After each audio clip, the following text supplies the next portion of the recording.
Today, we're looking at a green ink by Levenger Gemstone Green. Hi, I'm Adam, and I'm an ink guy. As always, there's timestamps down below in the description, so if you're in a hurry, you can skip around. But if you got the time, I would appreciate you checking out the entire video. You can also follow me over on Instagram, and if you're new here and like fountain pen ink reviews, I would invite you to subscribe. In order to make sure I have a range of experience with this ink, I do the writing samples. I then inked up this Pierre Cardin President with a medium nib. I wrote with it for a day and used it to take the notes for this video. In order to standardize, I always use Clairfontaine, Tomoe River, and Rhodia paper in this first writing sample. There will be more writing samples on different papers later in the video. Now, let's look at the writing sample. I picked this ink up in bottle form because that's pretty much how you get Levenger inks. To keep my writing samples consistent, I use a Jinhao 159 with a Goulet 1.1 stub, a Jinhao X450 with a Goulet medium, and a Jinhao X750 with a Goulet extra fine. Let's take a look at the Clairfontaine. No bleeding, no ghosting. The 1.1 has no feather spread, halo sheen, and no shade. The extra fine is lighter than the stub, with no feather spread, halo sheen, a very nice peppering of dark letters with 3 seconds to dry. Medium is the same tone as the extra fine, with no feather spread, halo sheen, the same very nice dark letters occurring here, the nice peppering of shading. 4 seconds to dry.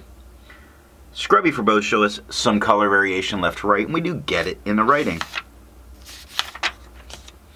How about Tomoe River?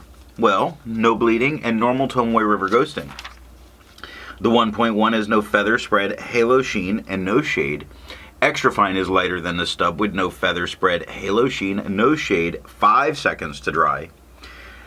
Medium is the same tone as the extra fine with no feather spread, halo sheen, no shade, 6 seconds to dry. Scrubby for both shows no color variation because we didn't get any here.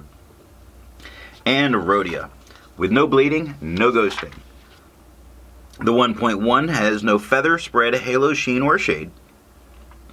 Extra fine is a lot lighter than the stub. With no feather spread, halo sheen, some very nice shading going on. Again, all it takes is looking at a single word and really seeing like dry is much darker than the word over.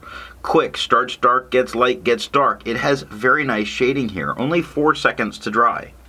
Medium is the same tone as the extra fine with no feather spread, halo sheen, the same amount of very good shading. I just think it looks better with the medium here. 4 seconds to dry. Scrubby for both have good color variation, and we get it in the writing. I agree with Vita that I've learned a lot by doing multiple chromatographies. The one on the left is done the way it's supposed to be done. I put a line of ink down and immediately put it into water for 10 to 15 seconds. And we see we have a very nice bright blue, and it pushes its way up to where we get a very rich, darker green. So the blue is being used to really lighten that green up. Well, the one on the right I let dry for 10 minutes before I dunk it in the water. That blue is really starting to hold on at a line across the bottom. What that tells me is that that's likely going to be our hold on type color. The green is performing very much the same. The nice thing that I see is that while not as much blue has pushed its way up, the same amount of green is at the top. So the green is definitely not a mix of colors, and it is that very nice darker green. Resistance tests are done to see how this ink can be expected to perform on the page, and more importantly, how hard it may be to clean from your pen. I let the smear dry for 3 days before testing it. Looking at the highlighter, I would not use this in a note-taking situation because there's a lot of blurriness and a blowout that occurred in the lowercase h. I just don't feel safe using this if I have to go back and highlight. Now, water is starting to lift, and it's funny because it's lifting all the green. It's really leaving the blue that we saw at the bottom of the second chromatography, and the color of that on the bottom is not so much a blue. It still has some of that green in it. It's quite interesting. Pen flush is starting to completely break down and reactivate and get this ink out of there. You do start to see some white of the paper coming through. I did need to use pen flush to get this out of my pen. Water wasn't completely doing it for me. The strangest thing is the 1/3 bleach solution. It did not completely remove it from the paper. It was really very strange. It did less than the pen flush did. So if for some reason pen flush wouldn't do it, I mean, you could try the 1/3 bleach solution, but this is weird because it's leaving really just different tones of that same ink there. It's I would like somebody to be able to explain to me what in the world happened, because parts of that look like it gets much darker and a little purpley. For the inks I've tested, I have found an average viscosity of 2.5, with a realm of normal being from 2.1 to 2.9. I'm also linking a video that shows how I do my testing and my calculations. Levenger's Gemstone Green has a viscosity of 1.85, making this a wet ink. To find my average dry times, I use my writing samples done on Clairfontaine, Tomoe River, and Rhodia paper. I average all 6 of those numbers. Now, for the inks I've tested, I found an average dry time of 17 seconds, with the realm of normal being from 13 to 21 seconds. Levenger's Gemstone Green has an average dry time of 4 seconds. Oh my God, that is a ridiculously fast drying ink. Instead of finding inks that look like Levenger's Gemstone Green, I would prefer to find an ink that complements its color on the page. I went for a nice red, and I chose Private Reserve's Dakota Red. The second writing sample is done on yellow Rhodia, white lines, and limon paper. Here we're looking at the yellow Rhodia paper, not looking for performance change, really looking for tone change. And the stub is certainly a much lighter tone, just a shade or two lighter, but it's definitely lighter.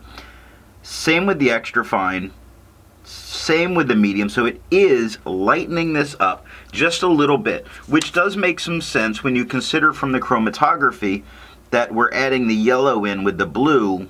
That makes some sense there. It's not too bad. Just means what we have is a translucent ink, but not like you're going to worry if you're using green ink at work. They're probably not too worried about you. White lines paper. We do get some bleeding with the stub, with the extra fine, not a ton with the medium. That's strange that that happens, but it does happen. That leads to some ghosting. The medium did very well. The 1.1 has no feather spread, halo sheen, no shade. The extra fine is just a bit lighter than the stub with no feather spread, halo sheen. No shading. I'm looking for it. I'm not seeing it. 2 seconds to dry. Medium is about the same tone as the extra fine with no feather spread, halo sheen. There's spots of shading like the K in quick or the B in brown, the X in fox. There's spots of it. 2 seconds to dry still. Now the scrubby for both, far left to far right, do show color variation, although we only really see it in the medium. And last up is limon paper, which had a lot of bleeding issues on the extra fine, doesn't touch the page underneath, doesn't, screw that all up. The extra fine is still having, I'm sorry, that was all stub. The extra fine is still having some bleed going on. There's minor ghosting that's going on as a result of that with the extra fine. The stub, you couldn't use the back of the page. Medium's performing very well. The 1.1 has a ridiculous amount of feathering. It's doing kind of a Sasquatch impersonation and being blurry as a result of it. No spread, halo sheen, no shade. Extra fine is lighter than the stub, with no feather spread, halo sheen, no shade, 1 second to dry. Medium is about the same tone as the extra fine, with no feather spread, halo sheen, no shade, 1 second to dry. Scrubby for both. Shows no color variation. I'm wrong. Looking on camera at the medium, I do see color variation left to right, but I don't get any in the writing. And that is all that I have for writing samples. So what do I think of Levenger's Gemstone Green? While there is some decent shading that can be had from time to time, it doesn't stand out as a color to me. It comes across as very much just a green. It's one of those things that, while I had to get it in a bottle, I would have preferred to have it in a sample. I enjoy using it some, but using up the bottle might be a little bit of a chore for me. So what nib and pen are going to give the best writing experience with this ink? I found a medium flow fine really put the tone that I prefer, because there is some color variation depending on what pen you choose. If you've enjoyed this video, remember, I like thumbs up, you like thumbs up, everybody likes thumbs up. Unless you didn't like it, then give me the thumbs down. Both are good. Thanks for watching.